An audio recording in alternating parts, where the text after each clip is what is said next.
ওয়াসসালাতিল wusta বলছে আল্লাহ, বিশেষ করে মধ্যম নামাজ মানে আসরের নামাজ। কোন নামাজ? আসরের নামাজ। এই নামাজটার কথা কেন বলছে আল্লাহ তাআলা? আসরের সময় ব্যবসায়ীরা ব্যবসায় খুব ব্যস্ত থাকে, আরেকটু পরে আরেকটু পরে আরেকটু পরে করতে করতে করতে করতে সূর্য হলুদ হয়ে যায়, কোনো মতে নামাজে দাঁড়ায়। নবীজি বলেন তখন কি করে? নাকারা আরবা, মোরগের মতো 3টা ঠোকর মারে, 4টা ঠোকর দেয়, আল্লাহু আকবার আল্লাহু আকবার আল্লাহু আকবার। হ্যাঁ, নবীজি বলছে নাকারা, বলছে নাকারা আরবা, 4টা ঠোকর মারে। কি বলছে? 4টা ঠোকর। নবীজি বলেছেন তিলকা সালাতুল মুনাফিকিন, তিলকা সালাতুল মুনাফিকিন, তিলকা সালাতুল মুনাফিকিন। এটা মুনাফিকের নামাজ, এটা মুনাফিকের নামাজ, এটা মুনাফিকের নামাজ।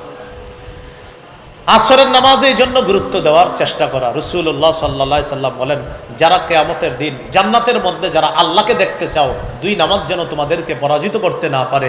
ফাইনিস্তাতাতুম আল্লা তুগলাবু আলা সালাতিন ক্বাবলা তুলুইশ শামস ওয়া ক্বাবলা গুরুবিহা। একটা হলো সূর্য ওঠার আগের নামাজ, আর একটা সূর্য ডুবার আগের নামাজ।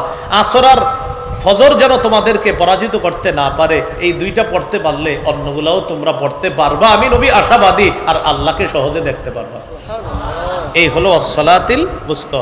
রাসূলুল্লাহ সাল্লাল্লাহু আলাইহি সাল্লাম বলেন, মান তারাকা সালাতাল আসরি, কেউ যদি আসর ছেড়ে দেয়, বলেন সবাই, কেউ যদি আবার যেন, বলেন যেন তার পরিবার, ধন সম্পদ সব ধ্বংস হয়ে গেল। নবীজি বলেন যে আসর ছেড়ে দিল, ফাকা আদনামা ভুতিরা আহলুহু ওয়া মালুহু, যেন তার পরিবার, ধন সম্পদ সব ধ্বংস হয়ে গেল। আসর ছেড়ে দেওয়া, পরিবার, ধন সম্পদ ধ্বংস হওয়া সমান কথা। নবীজি বললেন 2 সিজদার মাঝখানে, হাত্তা তাতমাইন্না সাজিদা, সিজদা করবা, করার পর যখন বসবা, হাত্তা তাতমাইন্না জালিসা, ধীরস্থির ভাবে বসবা। বসার পর পড়েন আমার সাথে, এটা পড়বেন, আল্লাহুম্মা গফিরলি ওয়ারহামনি।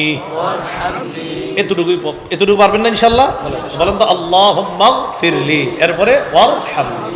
যদি পারেন চেষ্টা করেন আর একটু বাড়াইতে, আল্লাহুম্মা গফিরলি ওয়ারহামনি ওয়াজবুরনি ওয়ারফানি ওয়াহদিনি ওয়াআফিনি ওয়ারযুকনি। অনেকগুলো হাদিস মিলায়া একটা বলে দিলাম, সুবহানাল্লাহ।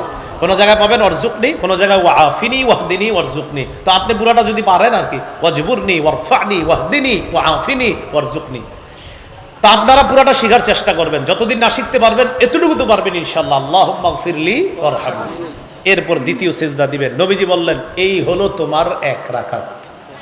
এইভাবে তুমি নামাজটা শেষ করবা। বলেন আমার সাথে, এই নামাজ হবে, বলেন জীবন্ত নামাজ। এই নামাজ কি নামাজ হবে? এইভাবে একদিন 2 রাকাত পড়ে দেখেন, দেখলে আপনার মন সাক্ষী দিবে যে আজকে তোমার নামাজটা নামাজ হয়েছে, আপনার দিল সাক্ষী দিবে। পর্ব তো ইনশাআল্লাহ এইভাবে। তো নবীজি বললেন ধীরস্থির ভাবে